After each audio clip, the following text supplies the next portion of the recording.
You're live.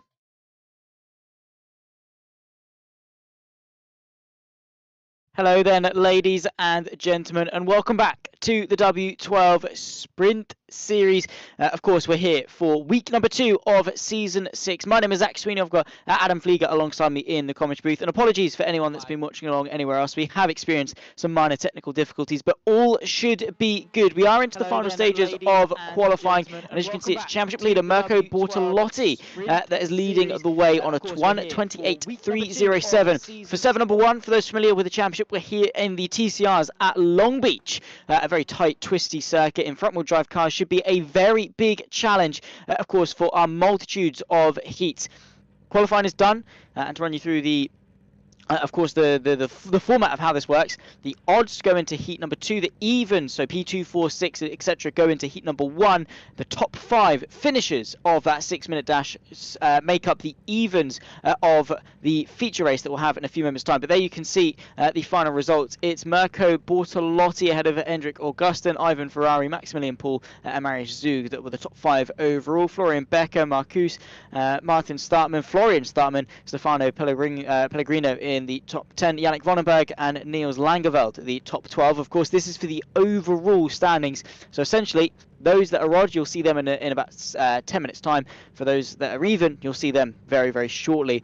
Of course, then for those that finish inside the top 5 in Heat 2, they'll make up 2nd, 4th, 6th, 8th and 10th of the feature race field. Those then that do the same in Heat 2, those are the odds, will make up P1, P3, and so on and so forth to round off the top 10. Those that don't finish inside the top 5 of the heats will then go into a consolation race, of which then they will make up the positions from 11th down to last. But, Adam, we're about to get ourselves underway for Heat number 1. Should be a good one. Yes, it should be. As green flag is in the air, we are down and away here. Let's get it going then. Here at Long Beach, and a very good start it seemed initially from the front row for our starters. Heat number 1, of course, so this is going to decide the evens of the grid for the feature race, and those that are going to compete in the consolation into the first braking zone, and the side-by-side between the Civic of Bortolotti and Hendrik Augustin that are running side-by-side into the flower garden. Of course, this roundabout section that leads you around the flower beds, no one really having any major dramas going in, but there you can see Ivan Ferrari trying to fight his way forwards as well, side by side a little bit further back through the first right-hander. That is Marius Zug, I think, fighting with Florian Becker, but all good so far. A fairly clean start by Long Beach standards. As I say that, some fairly big carnage happening a little bit further back. This is Florian Startman, I think, in the Red Bull livery, Audi RS3. Some minor calamity for him. Let's take a look as to how it happened. I think just Long Beach things, Adam. I'm thinking so. It's just that tight corner gets a little close, ends up into the tires, and then bouncing off a couple other cars, ends up sideways there. Has to get it straightened back out. Yeah, easily done, and an unfortunate turn of events, of course, but there you can see him reversing back on to the circuit. Back to the live feed, however, unfortunately, I think a couple more incidents here for the W12 machine.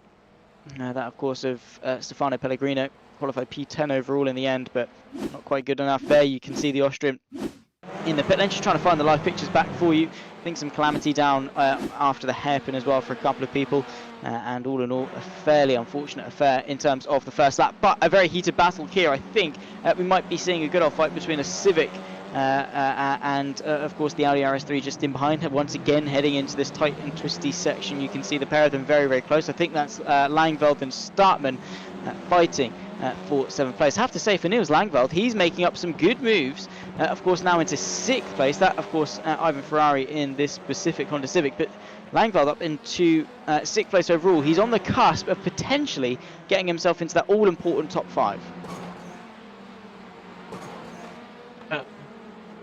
As you said, the top 5 is key here for this race, and this is a tricky track or circuit. Is we go from narrow to wide sections. It's very interesting how this track is laid out, or this circuit is laid out, going from narrow to wide and back to narrow again. It definitely is a technical way of getting around through the streets of Long Beach. Yeah, very, very difficult indeed. Of course, we follow on with Niels Langveld, who himself is under pressure from Startman. Vonneberg as well, not a million miles away. And the unfortunate thing for Langeveld is there is a good 3.5 second gap between himself and Marius Zug for 5th place. And of course, as I say, these guys are going to be rounding off or potentially these guys are the odds. I should say maybe they've been flipped around from what we were told. So the odds go first and then the evens go second, because Bortolotti leading the way ahead of Hendrik or Augustin in second. Then you've got, of course, Maximilian Paul in P3. So these guys are going to be deciding the grid for that all-important 18-minute feature race that we'll have after all of the heats as such are dealt with. 2 minutes 20 left to go, so onto the penultimate lap already, and I think we're fairly settled inside the top 5, because that's the thing when it comes to knockout races as such, isn't it, Adam? I mean, if you're inside the top 5, you've not really got much of an incentive to battle apart from track position, but as long as you're inside the top 5, you're inside the top 10 for that feature race, and at the end of the day, that's really all that matters. Exactly. As long as you can make it into the feature and make it into that top 5, essentially into the top 10 starting grid of the feature, that's essentially where you want to be. So there really is no reason to push. No, and it's sort of similar to the format that we see in Rennsport and on ESL as such with the with that knockout format. We saw a lot of times that drivers inside that knockout safety didn't really battle too much, because as I say, they don't really have much incentive to do so.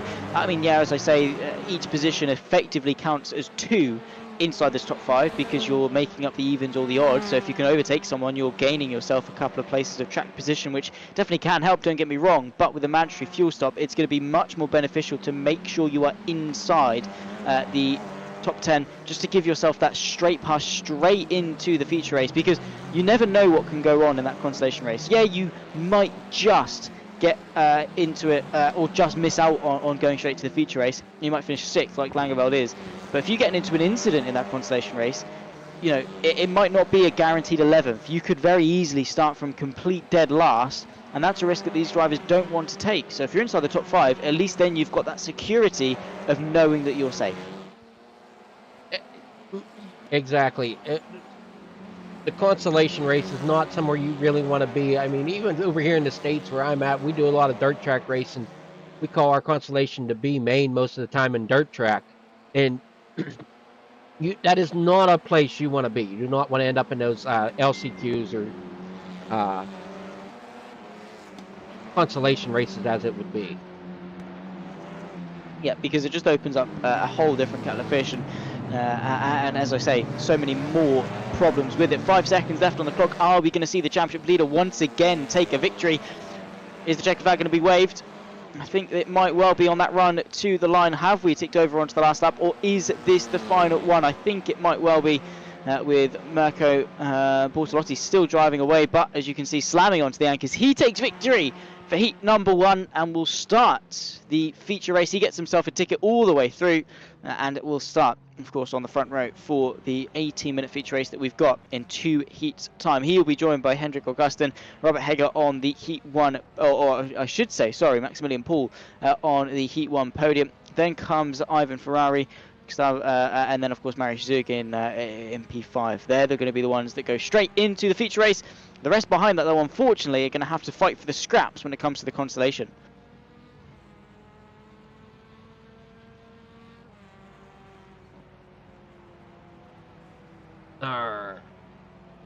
Yeah, as we said, that consolation race is not where you want to be. So hopefully these drivers here in Heat 2 can get themselves up into the top 5 of their heat.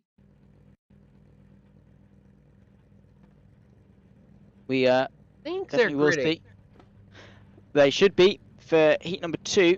There you can see the grid. I think this is from qualifying, but anyway, Hugo Robb, Walter Lux, and Hendrik Sturer. There you can actually see. Yeah, no, in fact, this is the grid. Robert Hedger, Gustavo Xavier, Hugo Robb, Walter Lux, and Hendrik Sturer are the ones inside the top 5. They're the ones that start inside the safe zone. Jens Fiedler, Sean Ter, Christian Albasta, Michael Derlinger, and then, of course, Ben Benagel in the top 10. Beyond that, of course, plenty other drivers, of course, with Summer and Jordanovsky in P11 and 12. But We're about to get ourselves underway for heat number 2 here at Long Beach. They're back underway, back racing once more, and a fantastic start, it must be said, from Walter Lux. He catapults himself already up into second place and potentially fighting for the lead going into turn number 1. Of course, you've got Robert Heger that leads the way, but look at the run from that Honda Civic. Now to the left-hand side of your screen, the right-hand side, of course, of the racing circuit is going to be the difficult run through. Let's see what the Audi RS3 has got in store. It's a very late move, and oh my goodness me, contact! Both of them into the barrier. A huge pile up here at the first braking zone before we head our way into the flower garden, and oh my goodness me, that is not the way that you want to start your heat 2, and could very much dampen and cast a shadow over the rest of the evening for what was initially a very good launch from Lux. Lux had a very great start there, and it's just unfortunate that I think he pushed his luck a little too much going into that corner. We take corner number 2 and turn it into a parking lot. Yeah, very much so. It must be free parking, because otherwise there's not really much incentive to do that. Unfortunately, yeah, just everyone cascading into the side of them. And unfortunately, because it wasn't really the fault of Lux, more Heger just being a little bit too eager on the brakes. And there you can see side by side once again, a couple of drivers into the next right-hander, and of course, as you might notice, there are a couple of different colours of numbers. There is the overall championship and then the silver championship. So the silvers are fighting for their own separate championship, sort of like a Ricky's Cup or an AM Cup, if you will. But they also do fight for the overall, so there are incentives to actually challenge those that are in the full overall championship. They can still do fairly well in either. But we tick off lap number 1. What a very chaotic lap number 1 it was. Hugo Robb now leads ahead of Hendrik Sturer. Then comes Dillinger, Summer and Ablasa, the top 5. But Xavier, Jordanovsky, Benagel, all very, very close. In fact, Xavier falling down a couple of places. But this is what we want to see. That 5th place is going to be so hotly contested, because that is the difference between potentially starting inside the top 10 and potentially not.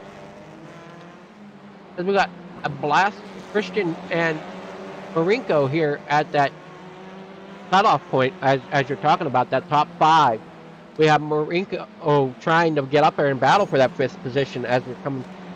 I got to learn these corners. I'm not that great at learning corners here on the road courses, but a lot of great racing going on. Yeah, everyone keeping it nice and clean. Of course, don't go anywhere after this race. We have got plenty more left in store for you. Side by side just ahead, I think that might well be in the fight for 3rd. That's Dillinger versus Summer going into the next braking zone. In fact, no, it's not. It is. It's Dillinger versus Summer. Summer's trying to go to the outside. Let's see. Into the next left-hander. Has done exactly that. Dillinger, though, trying to keep his foot in nicely on the inside. Now into the hairpin. It's going to be very much a car park as Ablasa then gets it in. And a car park once again understeering into the barrier and causing a little bit of mayhem and carnage going on to the penultimate lap. That is unfortunate stuff, it must be said, for the likes of Summer and Dillinger, who were once secure inside that top 3, that top 5 important secure positions, and are now firmly outside of that. And that's the thing about battling. That's what we were talking about playing it safe once you're inside that top 5. Exactly. They overshot the hairpin there, and it's very easy to do here at Long Beach, to overshoot that hairpin, especially with the front-wheel drive cars. Yeah, and of course these cars don't have the biggest of turning circles at all, so very easy to overshoot the corner, especially when you're going side by side as well, because it effectively halves your radius of the corner. I suppose, yeah, well, it does half it. Tightens it up a lot more because you've got another car to contend with, and it doesn't let you really do much with it. The car doesn't really want to respond, and unless you completely stop the car to get it rotated, which no racing driver wants to do in their right mind, it is, of course, just a recipe for disaster, which is why Long Beach is so challenging. And I'm surprised how successful IndyCar, which we are allowed to say, by the way, back on iRacing, we are allowed to call it IndyCar once again, but yeah, just IndyCar in general, how they do so well at Long Beach, because these touring cars can barely get through that hairpin, let alone, of course, effectively the equivalent of an American Formula 1 car. Well, I know, by the way, before you IndyCar fans shoot me, I know they're not the same thing, but just for the sake of comparison, as Ter, unfortunately, getting a bit of a slow exit going on to... Yeah, they're close enough, it's fine. One's got, a hybrid system and an ERS, and the other's got no power steering, but it's fine. They're basically the same thing. Side by side here for the top 5, and this is going to be what Jordanovsky wants. This fight for 6th place and 5th place is separated by absolutely nothing, but it carries so much weight in the long term. One thing that I find is the 911 of Ben. I didn't go again. Not sure if I'm saying that right. If we look at the rear tires on that, you can see that brake rotor is just glowing as he goes through these corners. Yeah, really pushing the limits of the car. And of course the front, you'd expect it to be the front tyres as such, because of course they're the ones doing most of the work. But yeah, definitely the rear is even feeling the heat. There is a car pulled over and stopped. But we are on to the final lap of the race, and Rob and Stura seem to be fairly comfortable in securing the top 2 places in heat number 2. There they are, of course, taking home a fairly healthy chunk of points along the way. Ablasser in 3rd, but look out for that fight for 5th, because honestly, if I was Sean Terre, I'd send it. I mean, you've got nothing to lose, right? 6th place, 5th place, surely you've got to go for it. We're getting down to the wire. You got 5 seconds left, and I'm not sure exactly where you're at on the track, but yeah, you definitely need to try to send it a little harder in a couple of these corners. Try to get that nose in underneath, or definitely get it underneath there inside, going through one of these corners to try to get that pass made. Yeah, very difficult, but after, once again, another 6 minutes of racing action, there is your victor, the Swede, Hugo Rob, ahead of Hendrik Stura. That's the top 2, Ablasser, Benagel, and Jordanovski was the top 5. These are then going to make up the rest of the top 10 going into the feature race. And then in a few moments' time, we get the all-important, the carnage, the chaos, and the mayhem of the Constellation. Now, that should be fun, because this is purely for track position. Where you finish in this race, well, I suppose it was the same in Heat 1 and Heat 2, but directly translates into your track position. So ideally, if you want even the smallest of chances of doing well in the Server 1 feature race, you've got to win this, surely. As there is the grid for the Constellation: Niels Langveld, Sean Terre, Martin Startman and Daniel Sommer, all those that were able just to miss out on taking that top 5 spot in their respective heats. Yannick Vonenberg, Michael De Linger, Florian Becker and Jens Feidler keep each other company on row number 4. Then comes Marcus, Gustavo Xavier, Christoph Steiner, Jan Lintz, the top 6 rows, as you can see, rounded off by the Chilean driver. Behind that, we've got Philip Bergen, Walter Luck, Stefano Pellegrino, Robert Hegler, and of course Florian Startman as well. Of course, a couple of drivers in there that potentially don't deserve to be. I'm sure what they'll be thinking in their own heads, determined, of course, based off their insane pace, particularly sort of Lux and Hegler, who are very, very strong in their respective heats, but unfortunately had some issues. Now they're going to have to take the driving seat and try and catapult themselves to at least have a chance, maybe a top 10 finish in the feature race, but they've got to win this if they want to at least be on the fringes. The 5 red lights will come on, and we'll come racing again for the final, of course, of the 3 heats that precede the feature. Back underway once again at Long Beach for 5 minutes of racing, and it's absolute carnage already. Multiple cars going 3 wide, but the fight for the lead right here, the one that determines 11th place on the grid, 3 wide immediately. We've got Langvold, Terre, and also Daniel Summit into the mix, but side by side I think it's going to be settled out by the Hyundai taking the reins out in front, side by side as well. A little bit further back, more mayhem in the background as 2 wide, I think about 3 deep going into the flower garden they go. Bit of contact between the pair of them as they run their way through, but so far fairly clean, Adam. Fairly clean. A little bumping and grinding going on back here towards the back middle section of the pack. Now we get one into the wall. Still keeping it pretty clean, though, for the most part. Nobody completely sideways and making a parking lot out of Long Beach yet. Yeah, so far, so good. Let's touch wood, and hopefully that is going to be a theme that remains true for the entirety of the 5 minutes. We've got Summit fighting with Vonenberg. That's for 4th place, so not much separating really there. Also this fight here, and again, as I say, each position that you make up in this race is an extra position you can start further forward in that feature race, of course with a mandatory fuel stop along the way. So how is that going to affect the strategy of that feature race? Pit stops and track position, all important here at Long Beach, it must be said, Adam. I mean, if you can time your pit stop really nicely, get a lap in clear air, you could probably gain a good couple of places in that feature race. So strategy and circumstance, it could make up for a bad heat and a bad qualifying if you're able to really time that fuel stop well. Most definitely. As we like to call it in other leagues I'm in, we call it the money stop. If you can get that pit stop down and out of the way, get into clean air, and get back on pace, you could potentially pick up a couple spots. Simple as that, really. Of course, with how difficult it is to overtake here at Long Beach, if you can have a lap in clear air, gain that time on aggregate, and then find yourself past, should have some fairly good implications. Of course, plenty of racing yet to come. This is only server 1, by the way. We've still got plenty more to come over the course of the next probably a couple of hours or so. Let's have a look as to what's happened between a couple of drivers. This is Walter Lux once again, maybe running into a couple of issues into the hairpin. Side by side just ahead, and a small tag sends them round, backs you up, and well, the pace is there, but unfortunately the luck isn't, and the Lux has run out unfortunately for the Austrian, and that is not going to be the way that he would have wanted to end off the consolation race, and just gives him so much more hard work to do in the feature.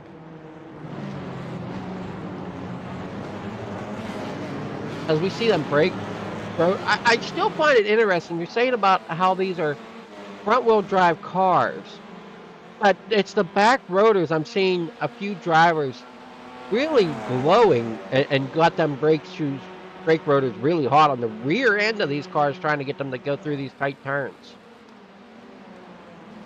Yeah, they have to use the rear brakes a lot just to even get a sort of some rotation. Really is how you sometimes have to drive these front wheel drive cars, is by just manipulating the brake balance, manipulate the weight shift, just to really point a lot on the front. Doesn't leave a lot for the rears, so the brakes are doing a lot of the work to keep the rear end planted, and will then of course begin to heat up. Side by side just ahead, by the way.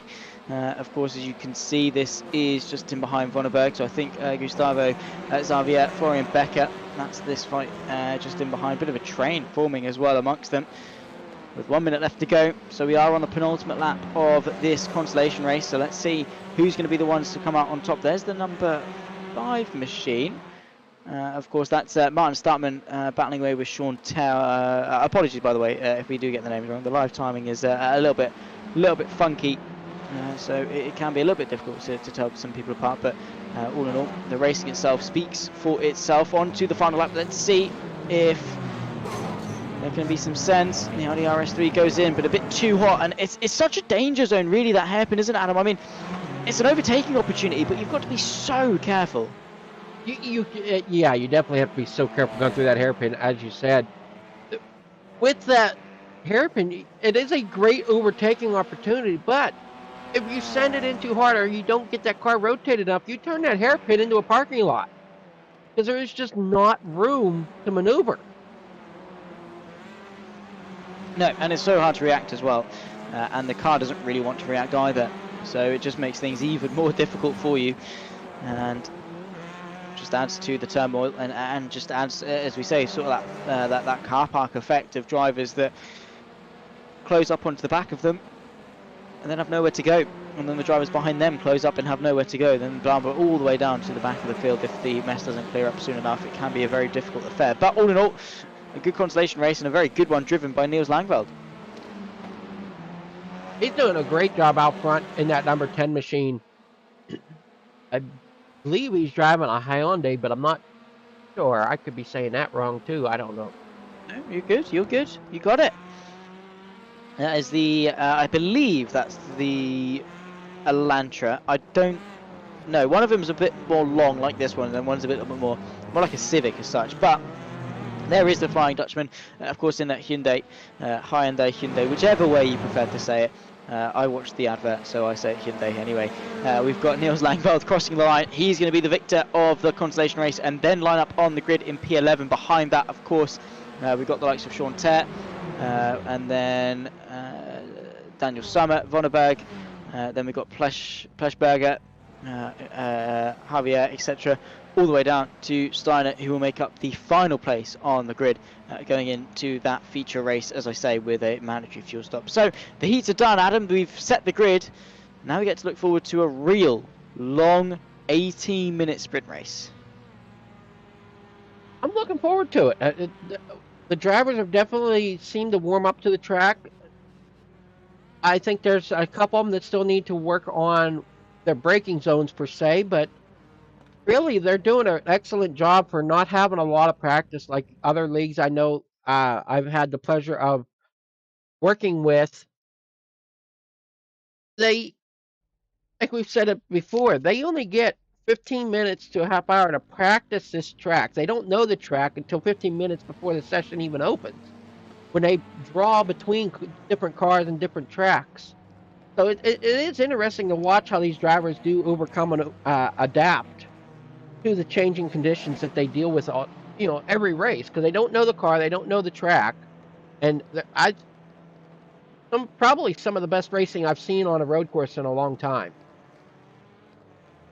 Yeah, and of course we were touching on that while we were having technical difficulties. Of course, those now watching on the W12 YouTube channel won't know, but of course those that are unfamiliar with the format, the car track combination for Server 1, which is the one that we're in right now, this is the heat format into the feature race, gets its own car track combination, of course drawn from a selection of cars and tracks. So we've got the GR86s, the Porsche 992, the FIA Formula 4, the Toyota GR86, the touring cars, and a couple of others as well that can be drawn for Server 1.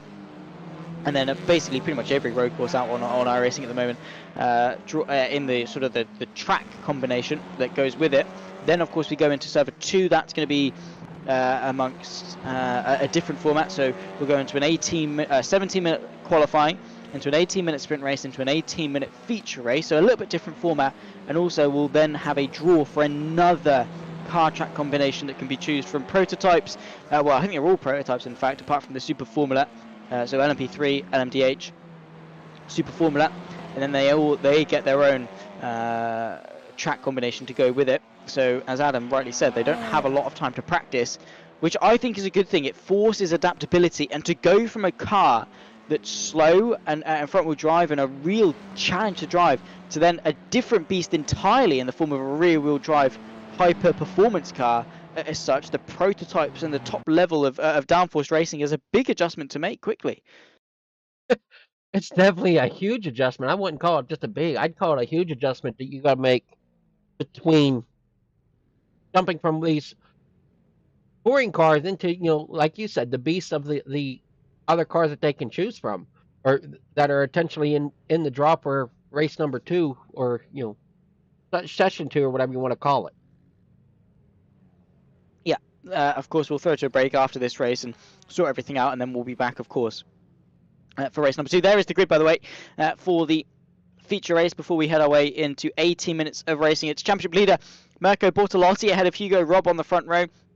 Hendrik Augustin, Hendrik Sturer at 3 and 4 ahead of Maximilian Paul in P5. Christian Blaster takes pole for the silver ahead of Ivan Ferrari and Ben Benagel ahead of Mariusz Zug. Markino Jordanovski, the top 10, the final finisher of those outside that qualified from the 2 heats. Niels Langveld, winner of the consolation in P11, and there we go, back underway for the feature race. 18 minutes on the clock, and it's side by side immediately for P2. Hendrik Augustin getting himself ahead of the Swede of Hugo Robb, potentially maybe having a run. It's a long run towards the first braking zone, and you can see immediately the Italian, the championship leader of Bortolotti, having an offensive, huge carnage and chaos in the background, but into the first braking zone for the first time, and a huge send from the Honda Civic, I think, of Ivan Ferrari. Maximilian Paul fighting away for 4th place into the flower garden for the first time. A big concertina effect as the 71 argy-barges his way through on his fellow countryman of Hendrik Sturer, but it's going to be the 63 that stays ahead. A perfect start, though, it must be said, from Mirko Bortolotti. Great start for him as he's out front, but I'm watching that 71 machine coming up through the field. He's making quick work of some of these positions as he's coming up through. Yeah, at the moment up 1 place from where he started. Hendrik Augustin, unfortunately, down to 5th after what was initially a fairly decent start, getting himself ahead of Hugo Robb, but after that, not really much to tell beyond that. He's fighting away with Ivan Ferrari. That's for 5th. A fantastic bit of racing on display at the moment, and still plenty more to come all the way down the 27 car field that we've got. The Civic looking to the right hand side, that's Ivan Ferrari, but the long way round for the Audi keeps his foot in really, really nicely here. We've also got some more battling into the final sector. And there you can see, headed the way by the 998 of Christian Blaser. That's the number for P8, and a big concertina effect. Let's see how they negotiate the hairpin for the first time, and well, to no surprise, it's not very well. Now we get the number 10 of Niels trying to get it spun back around after being spun around there in the hairpin. That's going to set him back quite a bit here in this first stage. Yeah, going to be tricky to make much places out of this, and a shame because all that hard work through the heats and the consolation now potentially gone to waste. Already lost a couple of drivers from this already, some big names as well. Robert Hegger, Jan Vonenberg, Niels Langveld, the winner of the consolation, Martin Startman, Florian Becker as well in there, which is not great at all. Smoking engine as well from the rear end, of course this of Ben Bunagel in 22nd from Cologne, and that is really not the way that you want to start things off, and just cast a shadow over the rest of the evening. That's going to hamper his confidence potentially going into server 2. It's gonna be interesting to see how it does, how its driving styles change between this car and the next car. As I think he just blew it up completely there. So tough break for him, as he did great through his heat race, getting in position. I'm not exactly sure if he missed a shift or what exactly happened for that car to blow up the way it did. Yeah, usually you see it with a lack of downshift protection and going down the gears too quickly. Of course, the lower gears 1, 2 and such, have higher torque, so you can spin faster, but when you're already going so fast and you immediately go into that lower gear, the engine spins too much. But I think nothing to do with engine revs and more the fact that he's just completely carted himself into the barrier. A huge shunt after outbraking himself, and unfortunately Ben Bunagel is going to be experiencing a fair loss of power after that and not be getting very far in this race at the moment. It's at 25th of only 20, I think only 25 runners, 24 runners even. I think he's in the pit lane and potentially retired to repair that damage. But all in all, Bortolotti leading the way, 1.87 seconds clear of Hugo Robb. The next battle is this fight for the podium behind Maximilian Paul, because we've got Stuart, Augustin and Marius Zug. Of course, 4 Germans, 3, 4, 5 and 6, all battling for that podium place. All battling indeed for that final podium position, that third spot. Great battle going on to navigate their way through that hairpin turn. Yeah, fairly clean from all involved. Fastest lap being put in by Maximilian Paul, even quicker than that of the championship leader Bortolotti. So very quick lap times being put in. Hendrik Augustin beats that, and then again beaten by the silver driver of Ivan T Ferrari. Of course, 1:27.8 now the quickest lap time. The only driver into the 27s, or actually the only one of 3, with Marius Zug and Augustin making up the rest of that very prestigious list of drivers that are very, very quick. Of course, assisted with slipstream and things as such, but all in all, a very impressive time, and just goes to show the sheer competitiveness of this field and how eager Ferrari is to close back in on that train. He's definitely trying to close in on it, as that battle for third place seems to be heating up quite a bit. It does indeed. People fighting ahead, of course, and just wanting to get as many positions as they can. A nice little move on the inside. Marius Zug just wanting to stay with Augustin as best he can. Doesn't really want lap traffic to play too big of a factor. Of course, with Stura running it ever so slightly slow. Not to say that Stura's lap traffic or anything like that, but it looked like it as such. Now Ferrari is putting him under a little bit of pressure. Let's see if Ferrari's going to fight him side by side. He's definitely no stranger to some bold moves. We saw that going into turn number 1, into the hairpin. It's so easy to get caught out by the driver in front of you braking earlier than you are, and you saw there Ferrari had to take a little bit of an avoiding action.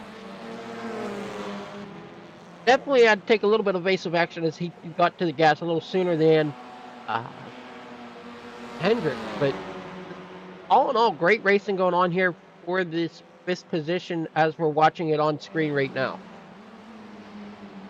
Side by side into the first braking zone. Nicely done from Ivan Ferrari, showcasing his pace in these touring cars here at Long Beach. Up now into the top 5, but don't forget there is a mandatory fuel stop along the way. They're not in Formula 4 and they're not in GT3 machinery, so these guys are going to have to stop for fuel at least once. So how do you split it up? Do you take it half and half? Do you go maybe for 6 minutes, have a quick first stint, and then maybe take on a little bit more fuel for the second? How do you weigh up sort of that weight distribution across the race? Or do you just, honestly, if it was me, I'd just play it safe and go half and half, surely. Well, that'd be the way I would battle it out, is half and half. But I'm also seeing drivers pitting already, and I'm wondering if that fuel window is open. And some of them might pit as soon as that fuel window opens. So there's definitely strategy playing out pit-wise on when do you really want to stop for that fuel stop. Right, yeah, and you know, is it circumstance? I mean, for Bortolotti at the moment, he's in the driving seat, obviously, literally, because obviously, why? But also metaphorically, in the sense that he can choose when he comes in. He's got no pressure from those around him. He's not in any traffic. He's not being slowed down. He has full sort of flexibility in how he approaches this. Whereas if you get a driver like Augustin or Ferrari or Stura who are in that pack, they have to come to a decision, because how long can they stay fighting amongst this train of cars, slowing themselves down, when they can come into the pit lane, take their fuel stop, get some clear laps under their belt, and maybe go for that undercut or respective overcut if they stay out even longer. That's exactly what we're saying. We're not sure what's going through these drivers' mind. You know, when do we pit? When's that fuel window open? I noticed I saw a couple of them come down pit road already, drivers that are closer to the back. So I'm guessing the fuel window's open, or else I wouldn't understand why they were coming down unless they have just that much damage from catching a wall or something. Or they just sort of cut their losses, come in for pit lane damage, and then also take their mandatory pit stop as well. Of course, don't go anywhere after this race. We still have the entire run through of Serving 2, a whole different format shake-up to go through. Of course, with what is going to be 54 minutes of racing. Into the pit lane comes, that is, of course, Hendrik Stura just in the background. He's making his way down pit lane. Ivan Ferrari as well.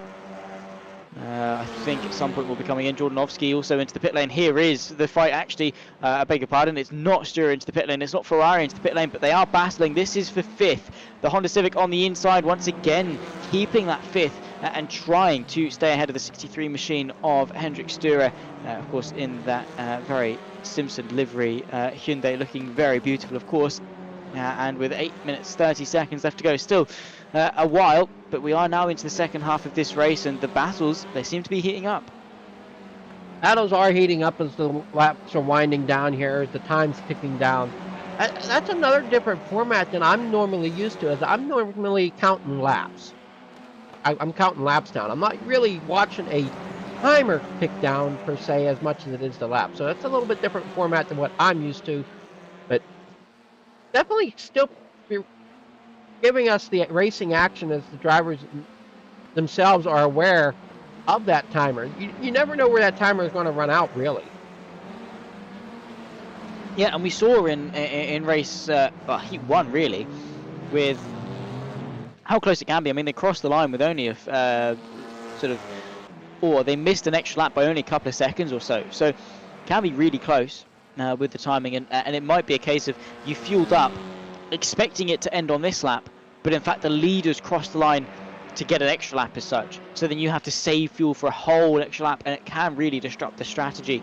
And that's why we see so often sort of in endurance racing and anything really that's under a clock as opposed to a lap, because yeah, you get a rough idea of how it's going to be, but you can never be certain of when the race is going to end effectively. So you're at the mercy of the timing of the leader as to when he crosses the line. So Bortolotti could cause a bit of an upset for a couple of these drivers' races, but nothing can be taken away from him. He is absolutely flying out in front, 2.6 ahead of the rest of the field, but a good little fight here. This is for the podium between Maximilian Paul and Hendrik Augustin.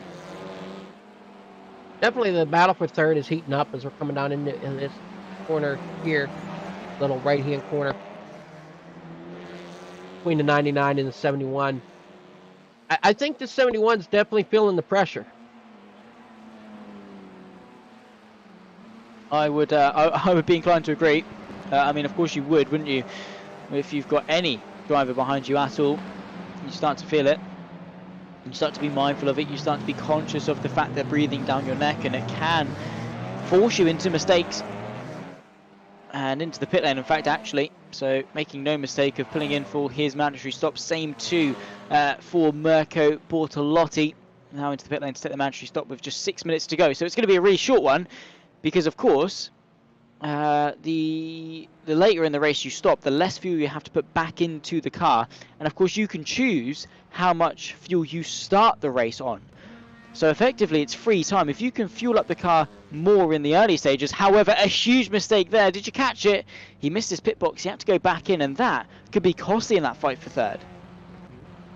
Definitely could be costly. You never want to see a driver miss their pit stall, especially when time means so much on these race courses.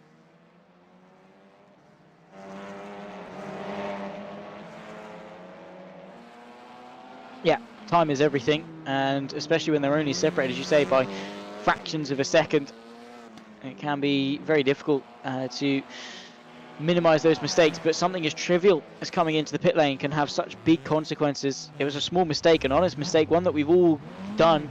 And if you don't hold your hand on your heart and say that you've done it, then you're lying to not only us but also yourself. A little bit wide there, I think, potentially from one of the back markers.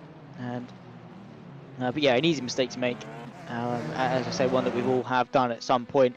In comes Hugo Robb very late on in the race. At the end of the race, unless of course they mandate a certain amount of time you have to be in the pit lane stationary for, but I don't think that is the case. So we've got Robb and Ferrari into the pit lane, and both of them will then be on their merry way straight after, but effectively, or potentially, up an extra place because of Paul's mistake. Hendrick now takes over that top spot. And I don't think Hendrick's come in yet, has he? I don't think so, no, because he's 30 seconds ahead of Mirko Bortolotti, and there's no one that's going to be 30 seconds ahead of Mirko Bortolotti. So I think we are still waiting for Hendrik Augustin to come into the pit lane, the 99 machine, and I think he will. Looking at the pit stop times for those around, and Mirko Bortolotti 4.73, probably about say 20 seconds to, or maybe 25 seconds to channel your way through the pit lane. Probably looking for Augustin to come out, hopefully for him in second, but potentially directly in that fight for the podium. That would be the game plan that he would most likely want to try to shoot for, would be, as here he comes to the pit lane right now. Hopefully he don't overshoot his pit stall, as that could be very costly for him if he does so. Yeah, this is the make or break moment. This is the do or die. Everything effectively comes down to this. Hendrik Augustin into the pit lane. How much time is he going to lose? What position is he going to spit himself back out into? 3 minutes on the clock. I think just 3 laps to go. 2 at the line. Right at the end of the pit box as well, just tucking in behind the iRacing safety car. He's in, he's going to fuel up, and once again he's back out. It's a race again, all the way to the pit exit. Where is everyone else? There is Mirko Bortolotti in the Honda Civic. He's put his foot to the floor. Could he lose the lead with Augustin's insane strategy? Where is the 99 going to be spat out? I don't quite think he's going to make it. Bortolotti takes the lead once again, but where is the Audi RS3? Hugo Robb, he's in fact going to join side by side with him, potentially in turn one. But cold tyres, and of course having to take it all the way to the pit exit line, puts an end to that battle. Augustin then settles in third. All in all, not a bad position to re-enter this race in. No, I think that strategy is going to help play out for him to get that third spot, as we are winding down here with just a couple more laps to go. As you said, we got about 2 minutes left on the clock. All in all, Hendrick did a very well job getting in, getting out.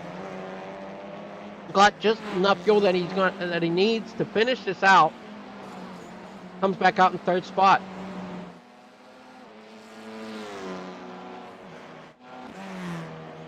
Hugo there in second. Running really nicely, the Swede. And just having a fairly consistent race, of course, winning Heat 2. And running really nicely ahead of the rest of those in his class. Of course, a very difficult job to do. Started second. He's on course to finish second with 1 more lap left to go here at Long Beach. before we then tick our way into a whole new kettle of fish in terms of a new car, a new track combination as well. Bortolotti then sends us round for one final time, and you have to you have to respect this man. I mean, not only is he coming into this race as the championship leader, so of course his two previous races, or two previous servers, I suppose, two previous rounds coming into week 2, not only were they sensational to have a 10-point lead in the championship, but also to then do it on the bounce, to showcase that consistency across new cars, across new tracks that you've not really had much time to practice for. It's mightily impressive for Bortolotti. It very well is. He's definitely showing his skill as a driver to be able to bounce between the cars that he raced last week, the tracks that he raced last week, to a completely different ball game this week, and we still don't know where session 2 is going to be. We don't know where we're catching the flight to yet.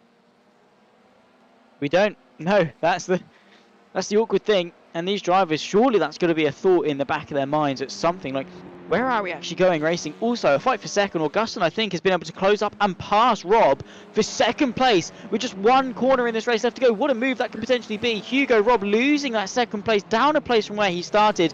It's been a fight all the way through, but Augustin potentially on those on that lighter car to the end. Very nicely done, but Mirko Bortolotti is going to cross the line, extend his championship lead and take victory here at Long Beach for the feature race. What a race it's been for the Italian. They have Hendrik Augustin and Hugo Rob on the podium. Very good race indeed, and what a way to round off Server 1. That's a great way to round up Server 1. Definitely a great victory there for the 92 machine. Great racing. It was really great to watch drivers that can run road courses, because I know for me, I can't run road courses. But to actually see the racing play out, it was a great race to watch and really enjoyed.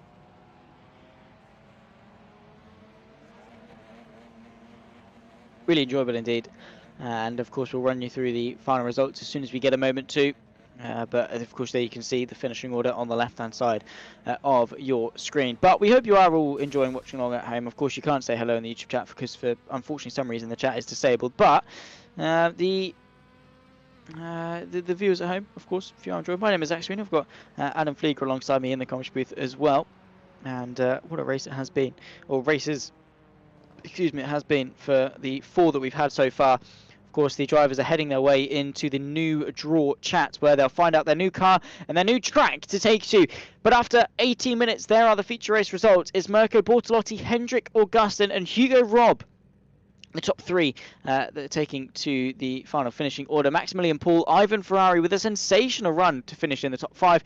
Daniel Sommer, Robert Higa, Yannick Vonneberg, Marco Jordanovski and Mariusz Zug in the top 10. Walter Lux, after what was a very unfortunate heat and a very unfortunate start to this race, rounds off in P11, limiting the damage, I suppose, in terms of points. Christian Ablasa, Gustavo Xavier, 12th and 13th, ahead of Florian Startman. Christoph Steiner, the top 15, and Niels Langveld, the winner of the consolation race, only 16th. Stefano Pellegrino, Philip Ergran and Jan Lintz ahead of Sean Ter for the top 20 places. And those, of course, the final driver that was on the lead lap was Jan Lintz. We'll let the rest funnel their way through all the way down to Martin Startman in P27. But final thoughts, of course, before we head to the break for Server 2, Adam. I mean, all in all, a great introduction to the series.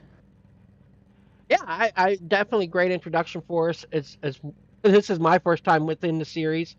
Definitely would keep me coming back. Definitely will get me taking the flight over the great big pond, as we would say, to come over and see the other races on that side of the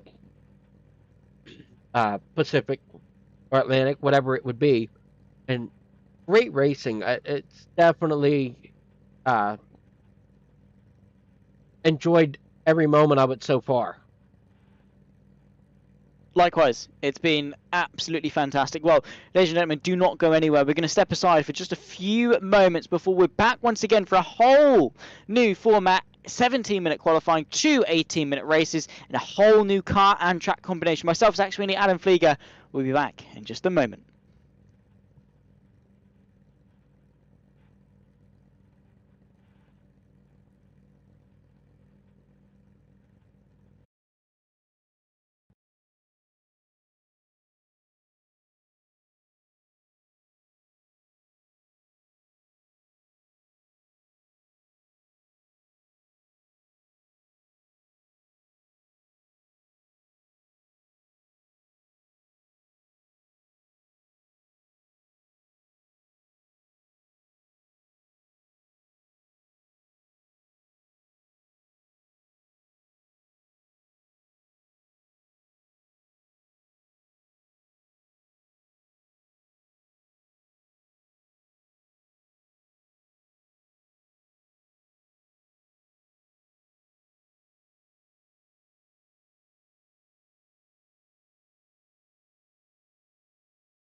Let me know when you want to come in live. Um,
apologies for the slight wait, but we're back now, ready for server number 2. To kick things off, of course, still myself, Zach Sweeney, and Adam Flieger alongside me in the commentary booth. We're about to get things underway, and as you can see, we're in some gorgeous GT3 machinery here around a very iconic circuit, one that unfortunately isn't in the real world anymore, but one that definitely still serves a very important purpose in the sim. Of course, it is Oran Park, and as I say, we do take to it in some very awesome GT3 machinery. What a combination this has turned itself out into being.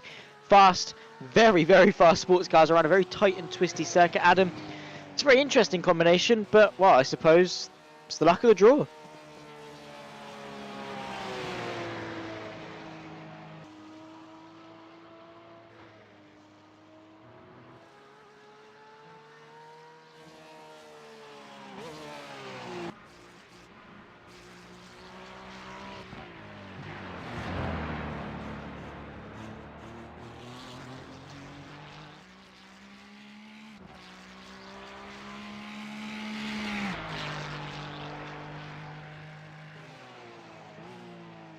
Very interesting sort of circuit, and as you can see, of course, we are into 3 minutes and 20 seconds of qualifying. I did previously say it's 17 minutes. Of course, maybe a small, ever so slight mix-up in regards to the format. I'm just, of course, going off what I've been told, but all in all, should be really, really good. Of course, we're coming off the back of 4 really good races in Server 1. If you didn't catch them, definitely go back and have a look when we were in the TCRs at Long Beach. Feels like so long ago with how long the break was, but of course it was the championship leader of Mirko Bortolotti that was able to take victory in the end after 18 minutes of racing. He should be coming into this race with all the confidence.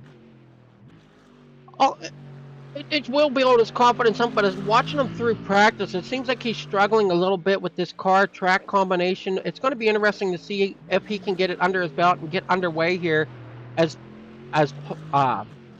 Paul seemed to have a little, Maximilian Paul seemed to have a little bit more fight on the racetrack, but Niels Langeveld has a decent time set. And is it still 1 lap of qualifying? Is it still just 1 lap? I think they're allowed as many as they can fit into the session. But again, I was told that Server 2 was going to be 17 minutes of open qualifying, so they're all out on track at the same time. That doesn't seem to be the case. Followed by an 18-minute sprint race into then another 18-minute sprint race, which, yeah, again, not entirely sure as to where the confusion lies with that. Maybe that needs to be clarified for of course, for future rounds. But at the moment, yeah, it does seem that people are only going out for 1 lap. And as it stands, it's Hendrik Augustin that leads the way. But very, very tight. Of course, it's just over a minute lap. So the lap times themselves are going to be incredibly close. Well, between first and second, it's so tight. On my timing, I can't tell who's in first, who's in second, because they are that tight. It's 0.00 on my scoring. I can't get to the third spot on that decimal point. Yeah, it is just that tight. Of course, Augustin setting a 1:04.180 as opposed to Neil Langveld's at 1:04.184. So only 4/1000ths of a second separating those two. Of course, Langveld, winner of the consolation race in the TCRs at Long Beach, definitely showcasing some decent pace. Unfortunately, that luck didn't translate into only a 16th place in the feature, but he's back, he's firing, he's punchy for this one. Of course, we've got Mirko Bortolotti, no surprise, the championship leader, taking to the top step in qualifying, a 1:03.9, the only driver to do so. And is it any surprise that he's quick in these GT cars as well? I think he's quick in I think he's going to be quick in anything you put him into. I know he struggled a little bit in qualifying, but I think that was, or not qualifying, but in practice rather. But I think that was just him getting the feel for the car, especially after coming out of the touring car, because there's the feel and the driving of them are so different. Yeah, they are. Of course, you know, front-wheel drive hot hatches in the form of the touring cars, so now rear-wheel drive supercars, essentially, in the form of the GT3s. Of course, GT3, it's a class that is incredibly saturated, well saturated in sim racing. I mean, it's in pretty much every sim, iRacing, ACC especially, Wrench Sport now, R Factor 2, AC. So many sims employ it, and now, well, we have our grid. Mirko Bortolotti, Hendrik Augustin, Niels Langveld, and Robert Hegge, the front four ahead of Walter Lux, getting himself inside the top 5, showcasing his pace.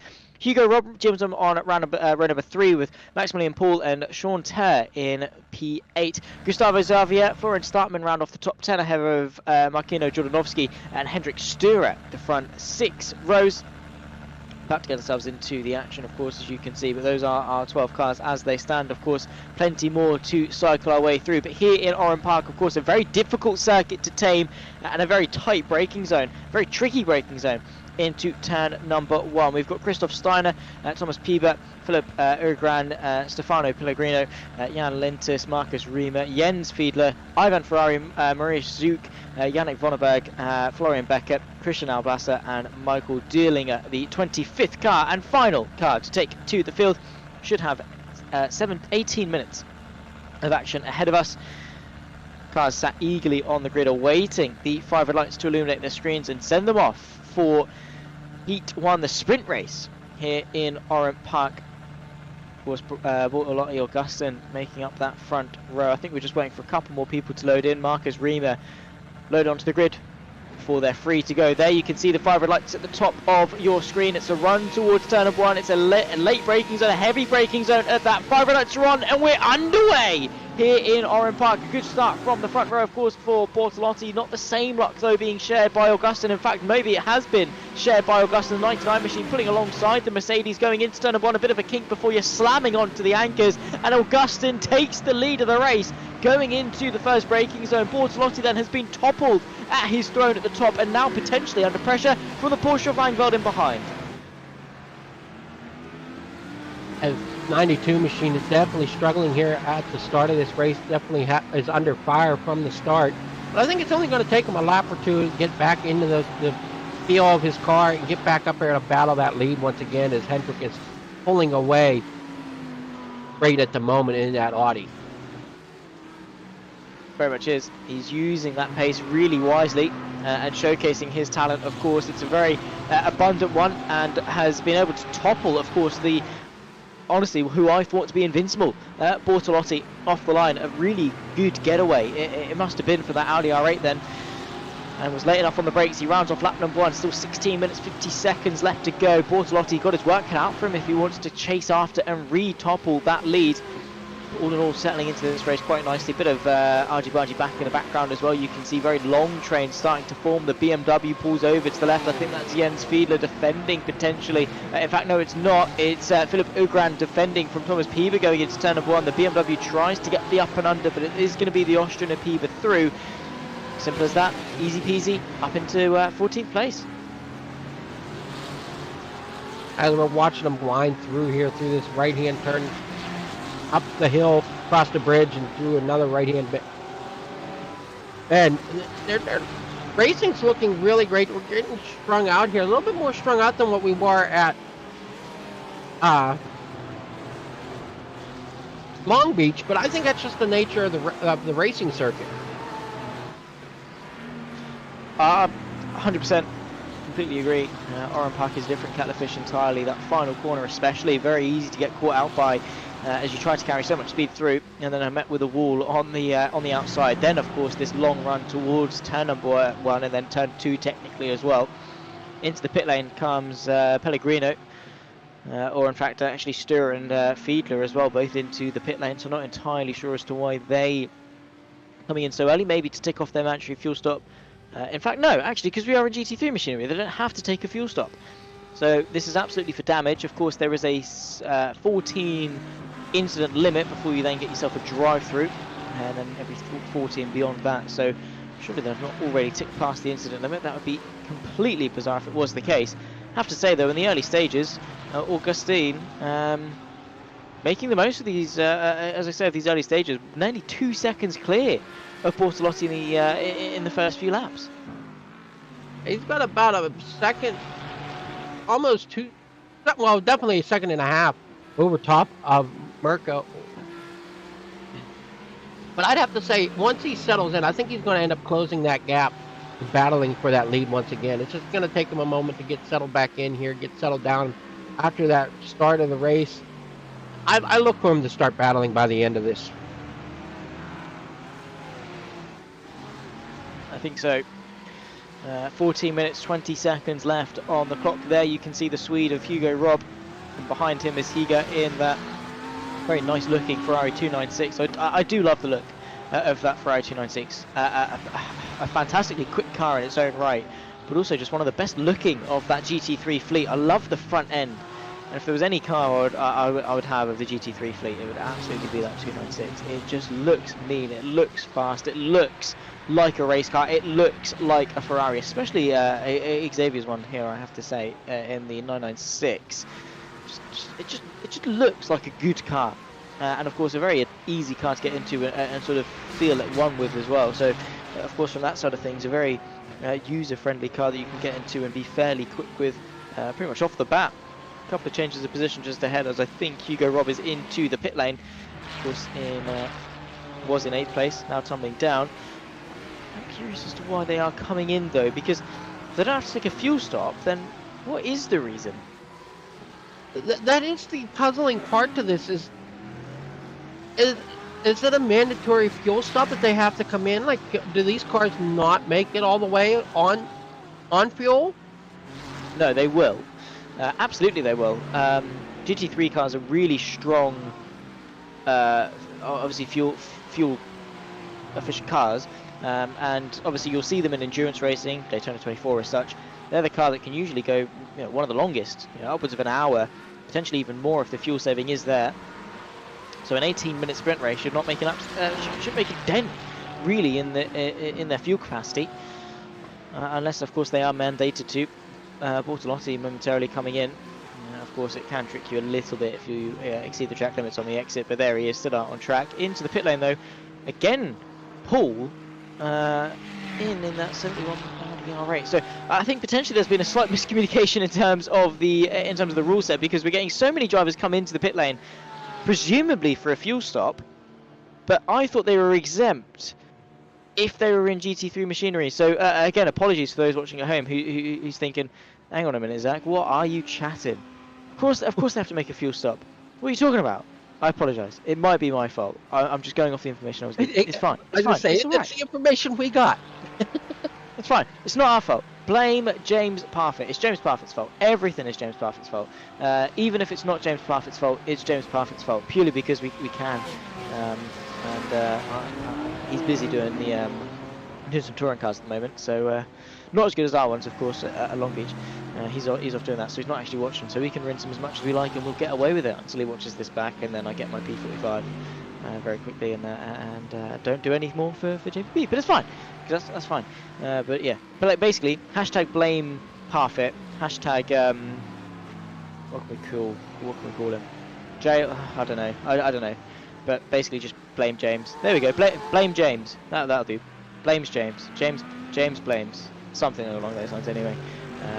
Basically, ladies and gentlemen, this is the deliriousness that's settling in after a half-an-hour break between two sessions.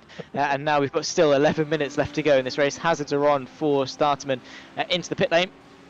He stops in what is a very colourful livery, it must be said. There are some very colourful liveries on these GT3 cars in this class.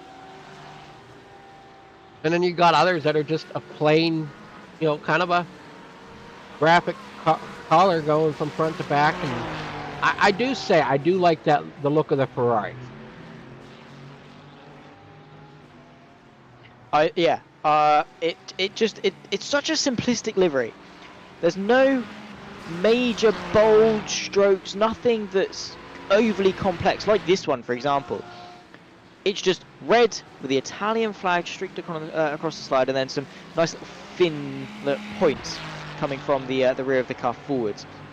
It just looks nice. But then also on the complete flip side of that, you have a livery that's so overly complex, as if you've just cracked an egg and then just like traced around the edges of it and then just splattered colours all over it somewhere. And yet it still works, as if you just let your 4-year-old with a paintbrush splash paint at a canvas. But it still works. And I love that liveries are so subjective in that they can be as simple or as complex as you like and everywhere in between, and yet they still look absolutely amazing.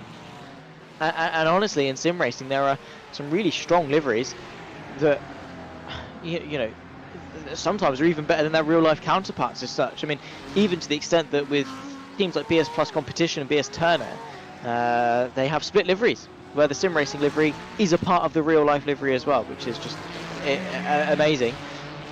So yeah, very strong, talented people in the form of these livery designers in sim racing, and they do bring out some gems. Oh yeah, that gotta give them livery designers some shout outs. I know personally what type of work goes into some of them, and I'm not near as good as what some others are. And it's just interesting to see the different artwork that people can put into these livery designs.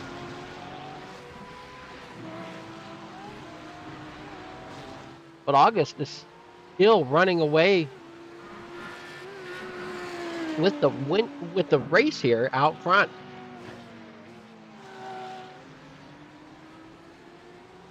Not sure what happened to Marco.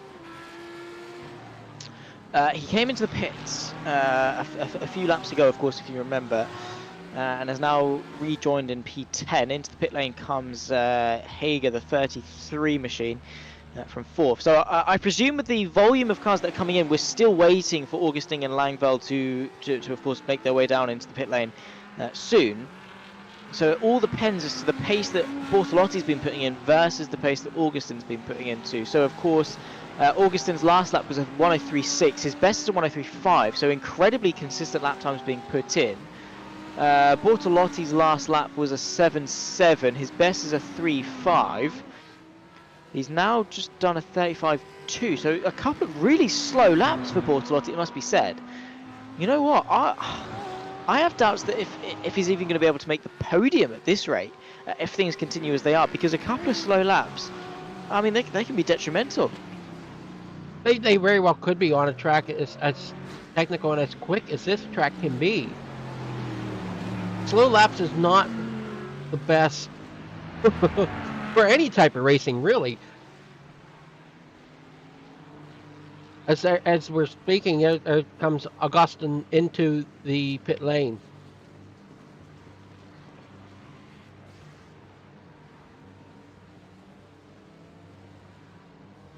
Yeah, finally making his way down pit lane, and we have the likes of Langveld, Lux, Luke, Ferrari, Pellegrino, Ogran all into the pit lane with 6 minutes and 40 seconds left to go.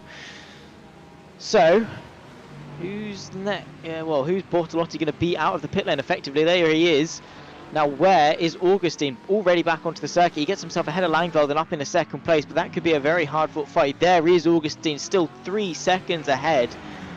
So Bortolotti, it's not the end of the world, but still only second.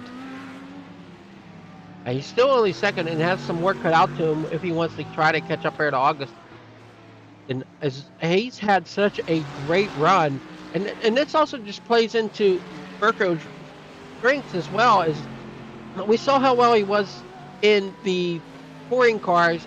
Unfortunately, I was not around the series last week to see him perform last week, as he's, as we said, in your top points. Is he our points leader? Is that one?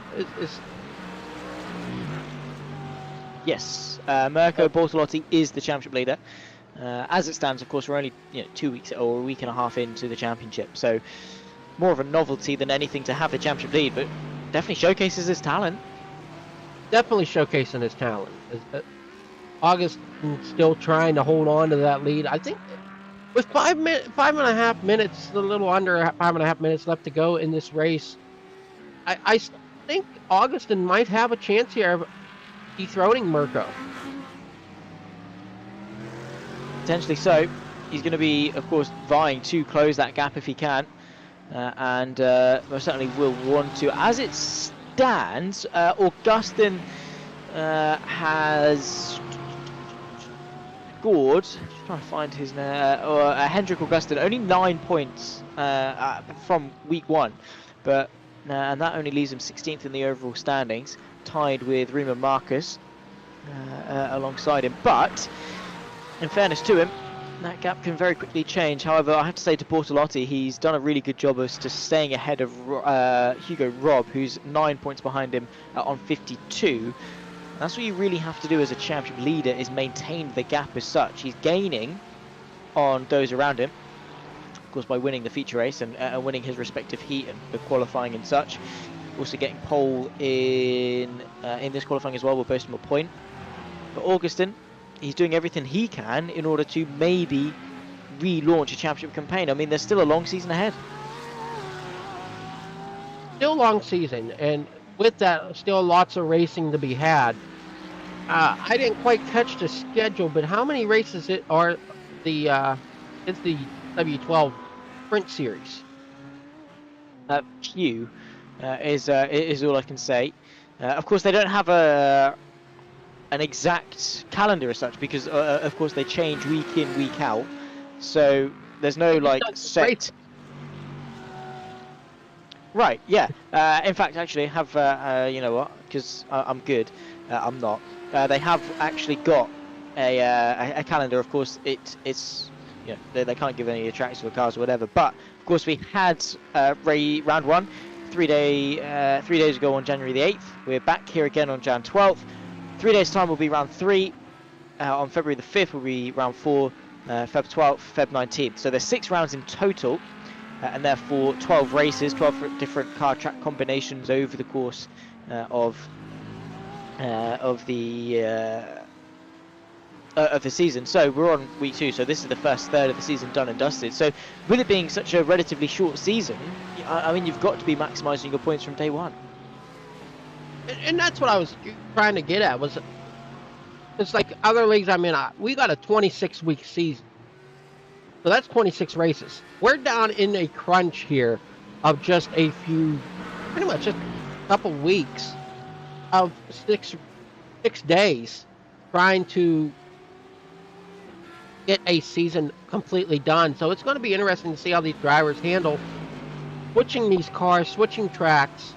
They, like we said before, they don't know what track combination they're getting. They just know that today's race day. Where are we flying to today? Where are we going to today? Brings it down, and like you said, it levels the playing field, doing it that way, because the drivers can't practice beforehand. They get the track and car combination. That's when they practice.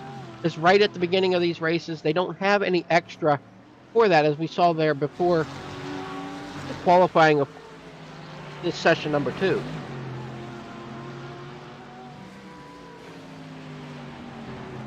Yeah.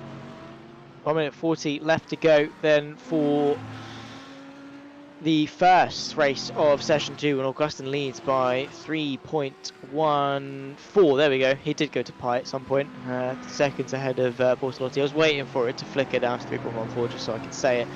But we have got 2 laps to go, I think, at the line. Depends if Bunny the Flagman's waving. I don't think he is. So 2 to go here at Oran Park, of course, before we then go again for race number 2, and then we get to round off the evening after what's been a fairly long affair in terms of round number 2 of the W12 Sprint Series season number 6. Langveld, though, chasing after Bortolotti. This fight definitely not over. No, the podium spots for this race is not over yet. And do we have any type of invert or anything for race number 2 here in session 2? I believe it's a reverse of the points system, so not entirely sure as to what they mean by that as such. In fact, actually no, it's the reverse top 18. So all the way down to Pellegrino will be flipped on its head. So it's going to be a really tough job for the current front runners of Augustin, Bortolotti, Langveld, and Robb to fight their way back through. That's a lot of cars in just 18 minutes. It is just a lot of cars as we're on the last lap now as the white flag is out here at Oran Park for Augustin. I don't know if the battle, though, or third place is over yet. I honestly want to say that if it was me, I'd probably hang off. That'd just be one less car I have to try to pass if I was Niels. That's just one less car I got to pass in the next race. Yeah, I mean, that is true, but also it's points at the end of the day, and points matter in the terms of a championship, and one position in terms of track position can very easily change, but you won't be able to get those points back as such. So if I was Langveld, I'd still be going for it as best I can, but into the final couple of corners is Augustine. Of course, started on the front row but pipped Bortolotti off the line. The Aliari machine is going to start from 18th in race number 2, but he's going to seek all the glory here at Oran Park for race number 1 of session 2, of course, of the W12 Sprint Series Season 6, Week 2. And it goes the way of Augustine, joined by Bortolotti and Langveld on the podium. What a talented podium, it must be said. Of course, Audi, Mercedes, Porsche and Ferrari, 4 different manufacturers inside the top 4, showcasing the brilliant display of balance of performance and the incredible diversity of the iRacing GT3 lineup. But Hendrik Augustin, not a bad race. Not a bad race at all. He had a great jump off the start and just continued to set the pace throughout the whole race. Now as we get set for race number 2 here, another 18-minute sprint. Will we be seeing pit stops yet again, or do you think we're through with pit stops? Interesting question. Yeah, not entirely sure. Of course, with how things are going, I believe it will be once again another sort of mandatory fuel stop. I don't see why that would differ from race number 1. So potentially we will see another element of strategy join the mix. We'll run you through, of course, the results as things lined up after race number 1 as soon as we can, before we then flip the top 18 on their head, and then we go again for race number 2. We're 18 more minutes back onto the clock. And as you can see, Hendrik Augustin, the German driver, taking victory ahead of Mirko Bortolotti, who still keeps that very firm lead he's got in the championship standings. Niels Langveld rounds off the podium ahead of Hugo Robb, Maximilian Poole, the top 5, Robert Heger, Sean Ter, Marius Zug, the top 8 ahead of Hendrik Sturer and Christoph Steiner in the top 10. Florian Becker, Gustavo Xavier, Jens Fiedler and Markino Jordanovski just in behind. Then comes Ivan Ferrari, Florian Startman, Philip Ergen and Christian Alblasser, the top 18 and therefore the pole position sitter for race number 2. Stefano Pellegrino unfortunately losing out on that pole position late on in the race ahead of Jan Lintz, Yannick Vollenberg, Volta Lux, Michael Dierlinger, Thomas Pieber and of course Marcus Riemer, the 25th and potentially final car as well. Unfortunately not making it to the end of this race. A couple of people unable to finish, but all in all a fairly successful first race and, well, a good demonstration of Oran Park. Good demonstration indeed. And as I was saying to you in our break, I've raced this with the Formula V cars, and it's a fun little track. Well, I guess I shouldn't call it little track. It's a pretty decent sized track. But the circuit is just, it's fun. I really enjoyed it, and I almost want to call it a little bit of a driver's track, a little bit, in a sense of it definitely takes some finesse and stuff around some of the corners. I'm not the fastest guy out there, but it's just so fun to drive.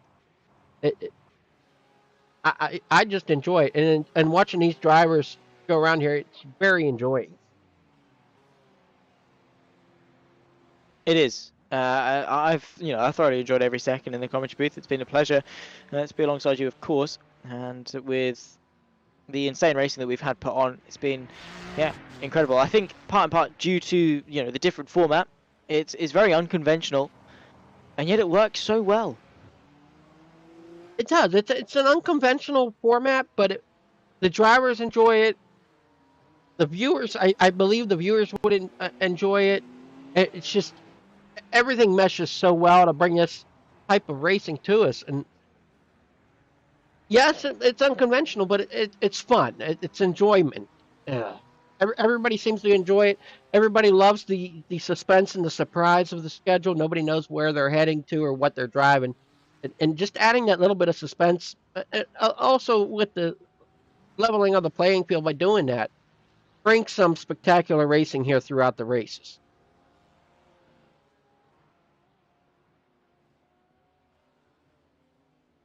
And with warm-up drawing itself to a close, we're only moments away then from getting ourselves back out on circuit for racing action. 18 more minutes back onto the clock, and Alblasa and Ugran round off the front row for the grid. Of course, it's basically what we just had. Flipped on its head. Top 18. We go again. There's the Austrian and the Romanian alongside ahead of Florian Starman. Ivan Ferrari, row 2. Markino Jordanovski, Jens Fidler on row 3 ahead of Gustavo Xavier and Florian Becker, row 4. Christoph Steiner and Hendrik Sturer, the top 10, Harry Marius Zug and Sean Ter in 11th and 12th place. Of course, beyond that, we've got the likes of course, Robert Hegger in 13th, just in behind. Plenty of Germans to fill up the field there. You can see the rest of them alongside Maximilian Paul, Hugo Robb, Niels Langveld, Mirko Bortolotti and Hendrik Augustin, the two winners of course so far this evening. Stefano Pellegrino, Jan Lintz, the top 20, Yannick Vollenberg, Walter Lux, Michael Dillinger, Thomas Pieber and Marcus Riemer, the 25th and final car to take to the field.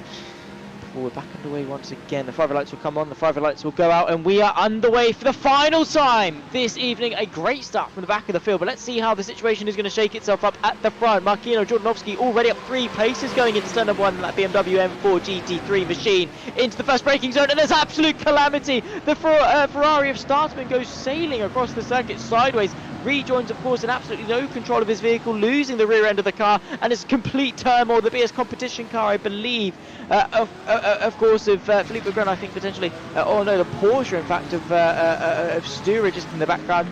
Not the way that they would have wanted to start this race by any stretch of the imagination, and cars are absolutely everywhere trying to battle through each and every single corner of this circuit. Marius Zuko, I should say, for the BS Plus competition, Porsche there in 8th place, but well, calamity, carnage and mayhem to start off the lap. And I must say, I might have thought about that might be the case when you got the faster cars start behind the slower cars with the flip of the field. But it also depends. Sometimes I'm ones that are at the back try to force their way to the front as well. As we see, who is that without the rear end of the car? He's like, I don't need that anymore. I can drive it just as well without it.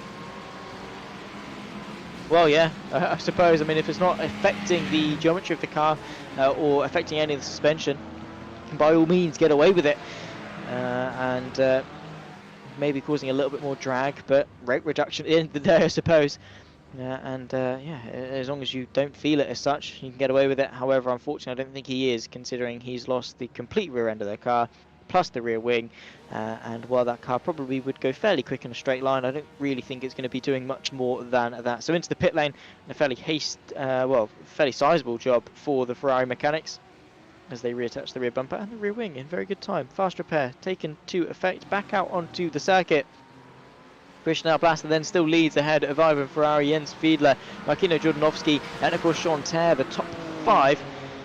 Very good start from those guys in their own right, and also very close the entirety of the top 4 in this fight for first. A bit of carnage further back. I think Jan Lintz has gone off in that Lamborghini Huracan Evo 2. Then you've also got the Audi R8 here of Hendrik Augustin, only up 3 places compared to Mirko Bortolotti, already on the fringes of the top 10.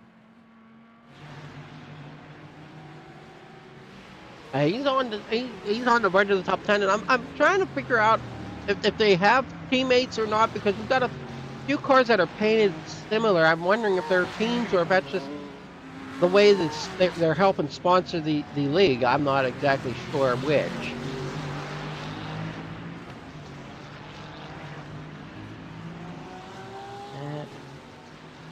Not entirely sure, I'll be honest.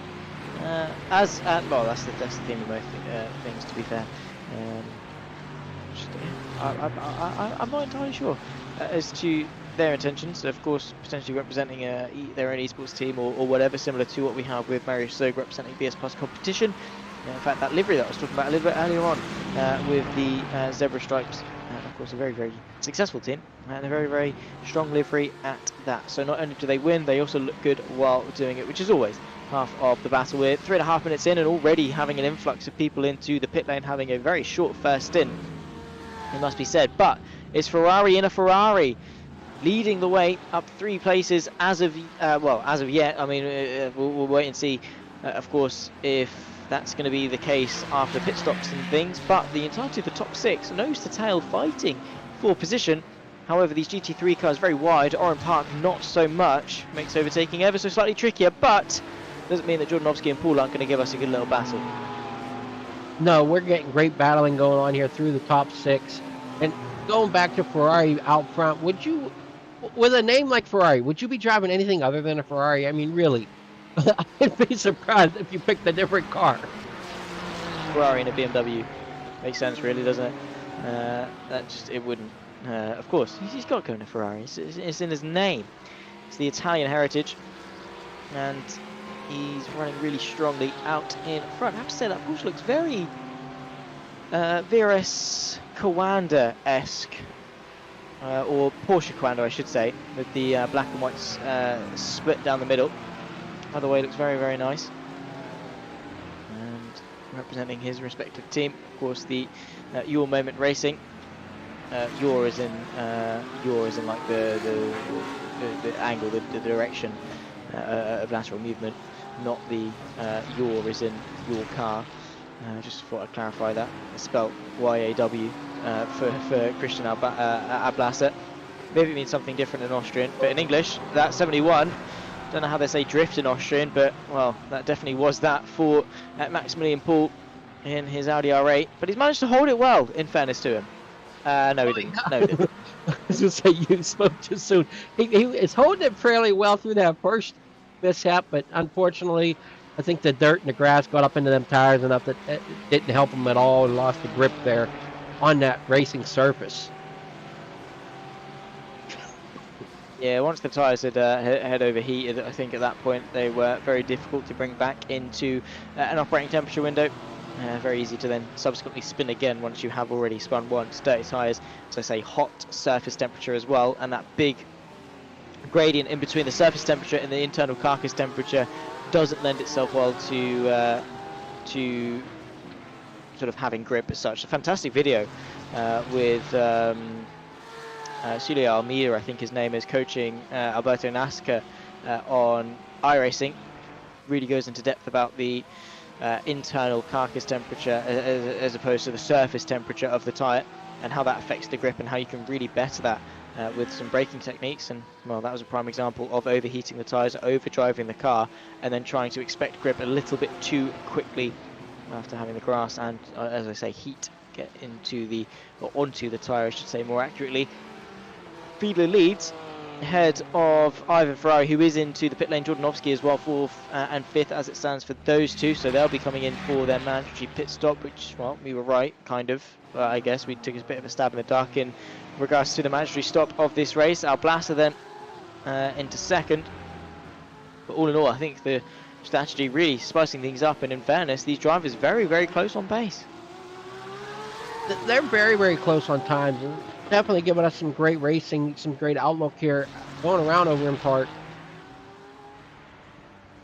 This is a fun track. I really enjoy the track, and the drivers are really showcasing their skill, really trying to keep that momentum up, and I think that's the biggest key to road racing is the momentum. Without the momentum, you're not going to be one of the quickest. So you're always searching for the line with the most momentum for you to run,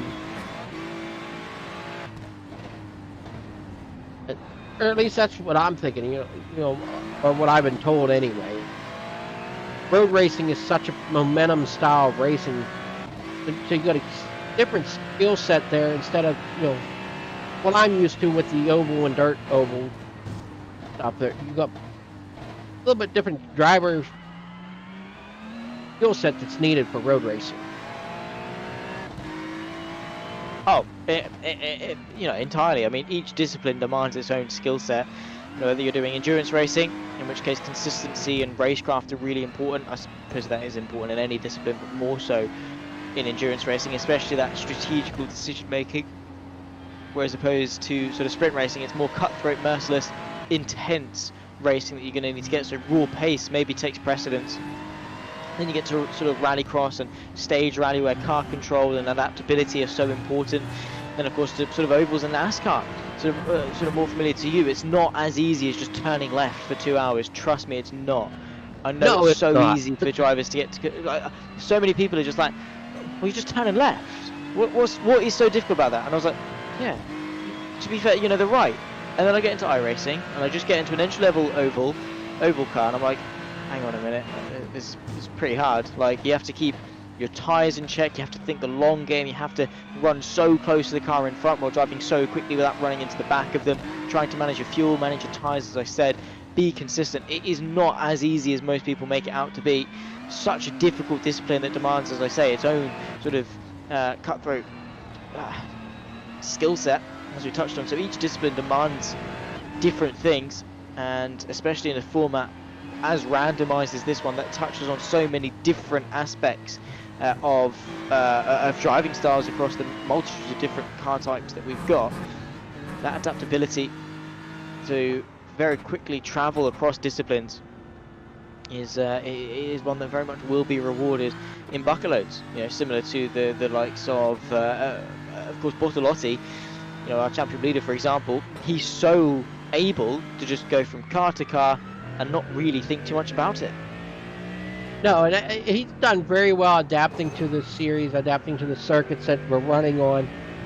It's definitely showing his ability to adapt and overcome the adversities of the changing formats and the changing cars, tracks, circuits, whatever. However, he's doing a great job. And if you don't look too far behind him, you've got the other one that's not doing too bad here as well. It is Hendrick.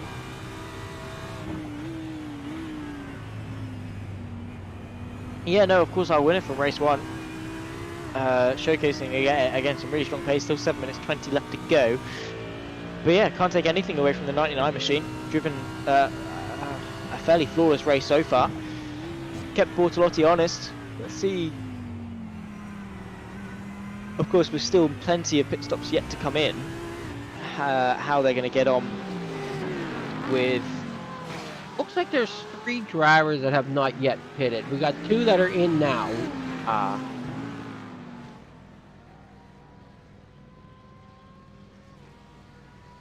So, yeah, to be fair, not many then.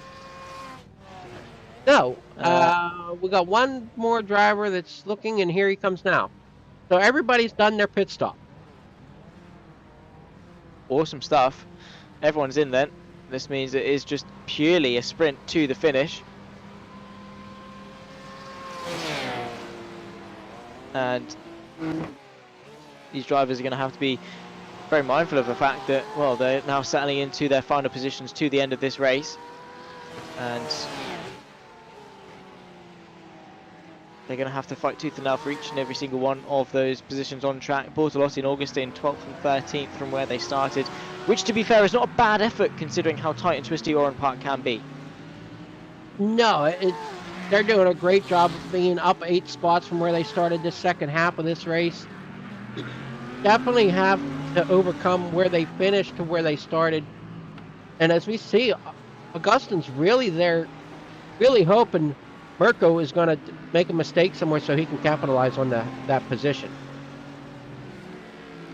I think so. I think that's sort of the name of the game that you have to have, is, you know, being able to capitalise.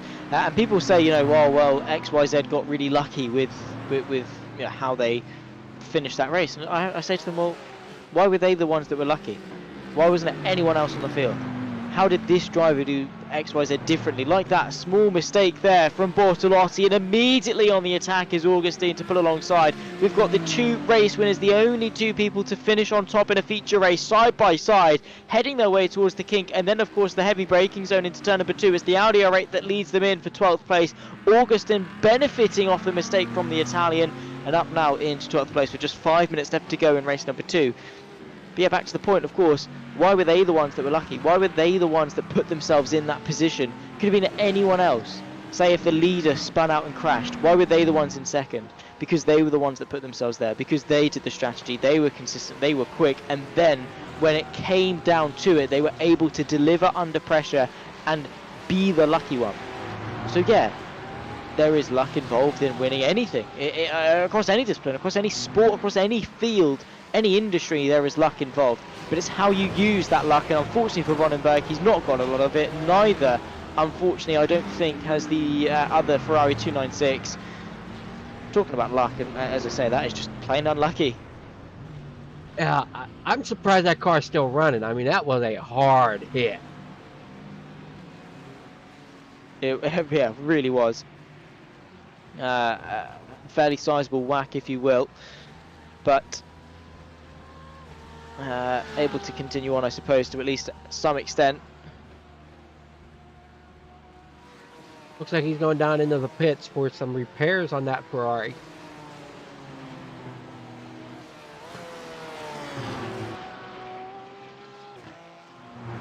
Now, this one that is out front right now, he pitted on lap 1, so he was one of the first ones into the pits.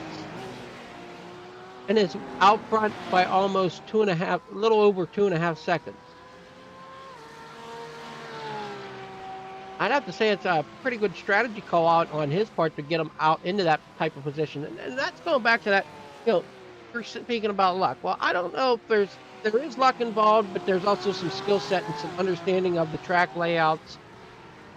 And to lend itself into some strategy calls. I mean, when you're thinking about it, when you're trying to get track positions, that whole pit stop strategy plays such a big role in trying to pick up positions. As we see for Marius, I think that's how you say it, during this Porsche. Great job, putting himself in position right now with 2.5 minutes to go. Very much so. Of course, fielding the BS Plus competition livery. As I say, you can't blame me for saying that's one of the best looking liveries in sim racing, especially on the Porsche. You usually see it on the BMW, but it looks equally as good as on that Porsche. 2 laps left to go then, as he crosses the line. Split livery down the side, of course, with the very iconic zebra stripes in that BS Plus competition, and the only driver to really be fielding a big name in terms of an esports. So that pressure definitely there for Marius Zug, running really nicely with it. Sean Terr fighting with Blasa, of course, as it stands, the silver race winner in that 998 machine. Up the inside goes Sean Terr, and up into 7th place. There goes also Hugo Robb into 8th place, fighting with the Porsche, who's now going to be in a bit of a drag race with him towards the next turning point. It's going to be a Blast that takes it, but then also look at Hendrik Augustin getting involved. He sails his way the long way around, potentially having a bit of a look to stay side by side with Hugo Robb. He's going to do it once again. The agility of that Audi R8 is astonishing. And now it's going to be a case of who can put their foot to the floor first as they rise over the bridge. Inside line once again for the Ferrari. But the 99 has got no intention of backing down just yet. Into the next corner. Slight downhill decline. And the Audi R8 just missing out on this particular occasion. But Robb and Augustin going at it toe to toe. What a race. What a race indeed. And I do not see that 99 giving up as they head here onto the front stretch here of Orland Park. He's right there. He's just waiting for his chance to strike.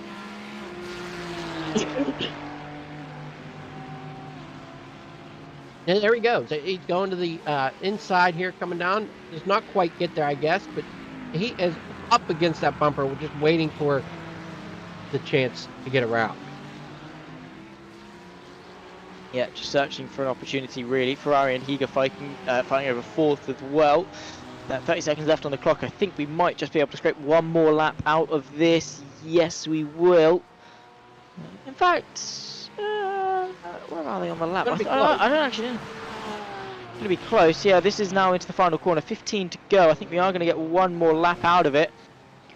Marius Zug, I should say. That's a G, not a K. 7.65. Where's the line? There it is. One more lap then left to go here in Orland Park. Of course, for week 2 of season 6 of the W12 Sprint Series, and we're going to get 3 feature race winners. Of course, technically this is well, the first race was a sprint race, I suppose, so this is technically our second feature race winner. Sorry, Augustin, but that technically doesn't count. I'm joking. Still a staple race winner, and of course our heat winners as well. We had Hugo Robb winning heat number 1 heat number 2, I should say, for the evens.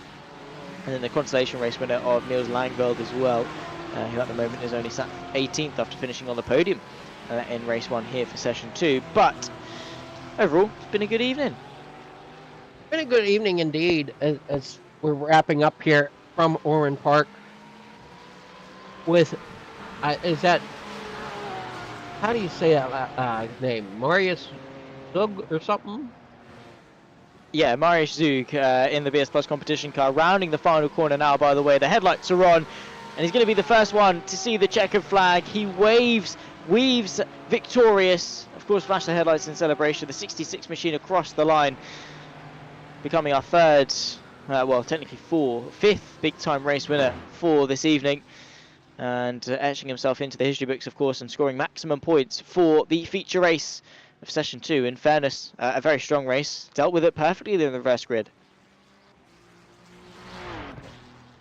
It was definitely exciting to watch. I really enjoyed it, and congrats to Marius there for his win. Just waiting for the results to come up here. Got a few more drivers that I think still have to cross the line.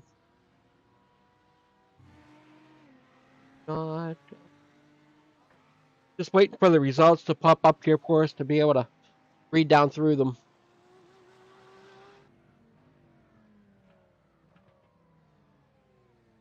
But for my first time here with this series, I found it very, very enjoyable.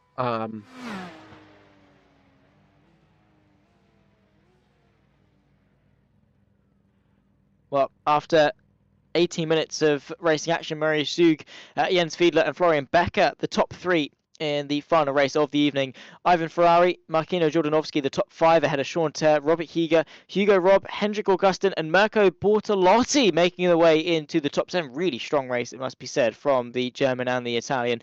Christian Ablasa just missing out on a top 10 ahead of Gustavo Xavier, Michael De Linga, Stefano Pellegrino, I should say, Jan Lintz, the top 15 ahead of Christoph Steiner, Yannick Vonenberg, Niels Langveld, Philip Ogran, Maximilian Paul, the top 20. Beyond that, just a couple of cars, but none of them unfortunately making it to the checkered flag. Of course, there you can see Henrik Steuer, Florian Startman, Walter Lutz, Thomas Pieber, and then of course Marcus Riemer as well, rounding off the 25 car field that we've got here this evening. All in all, I have to say, Adam, it was a very enjoyable experience and a very strong welcome to the series. It was a very, very welcoming start to this series for us. This was my first race with the series, as well as I think it was your first race Yep. as well.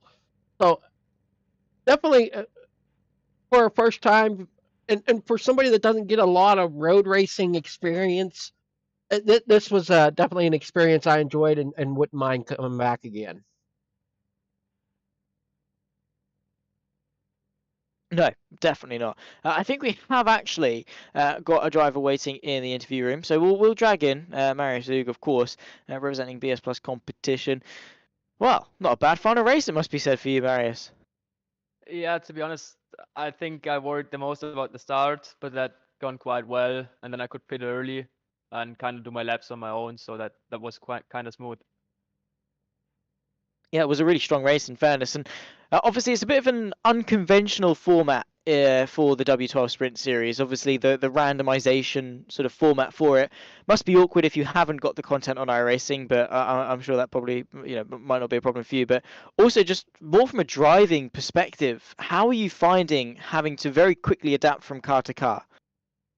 To be honest, I like it quite a lot because then there is not a lot of, let's say, differences in preparations. To my taste, we could even shorten up the practices a bit to make it a bit more spicy, but yeah, in general, I definitely like the idea of just doing it random. And I suppose in that vein, how do you prepare for this evening? I mean, the dates. You kind of know to an extent the cars that you could be driving. Are you just going out there in every single possible car trying to get a feel for it, or are you just getting into the session and seeing how it goes? For me, I mean, I think I'm quite a lot in the sim anyways. So for me, it's more or less just see what comes and then go, because most of the cars, as you already pointed out, I already own most of them. So I've driven, I think, the most of cars that are possible to get drawn. I mean, for sure, the Clio Cup and so on are a bit less familiar for me, so there I struggle a bit more, but the GT3s, GTEs, and so on are quite familiar for me. Which is fair, because they are fairly well used sort of discipline in iRacing, a very easy car as well to get into and sort of, I suppose, get a feel for. But all in all, a very successful evening for you, Marius, it must be said. But obviously, going forward, what are your aspirations? Of course, you got the win here today for the final race of the evening. I mean, surely the plan is for more.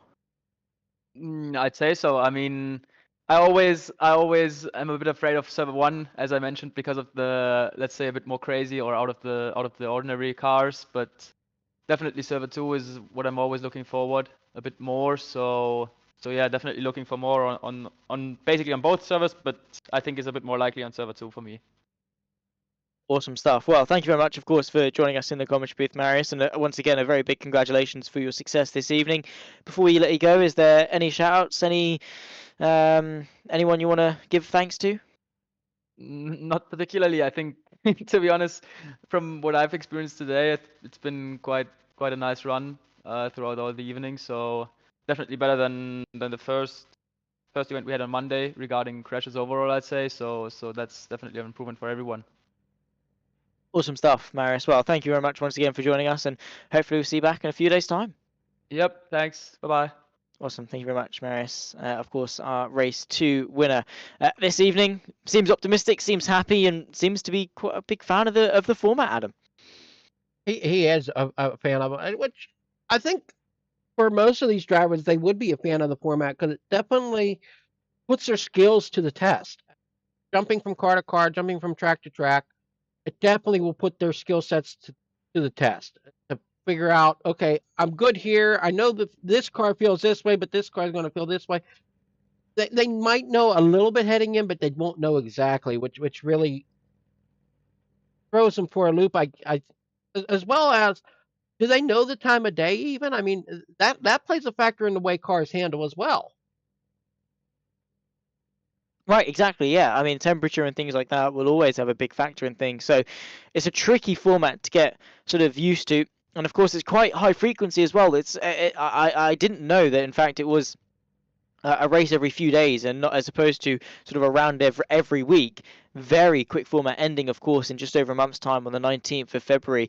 Of course, we've got week 2, it goes all the way to round 6, effectively. So quite high intensity. They've got to be on their toes, got to be feeling fresh in the sim because it's sink or swim in such a high performance, high intensity environment like these guys have got in there today. But unfortunately, ladies and gentlemen, that is going to bring an end to our coverage of the W12 Season 6. Of course, week number 2. Well, day number 2, I suppose, more accurately, here on January the 12th. We'll be back in a few days' time, January the 15th, for the halfway point of the season. My name has been Zach Sween. I've had Adam Flieger alongside me in the commentary booth. We thank you all for watching at home, and until next time, it's goodbye for now.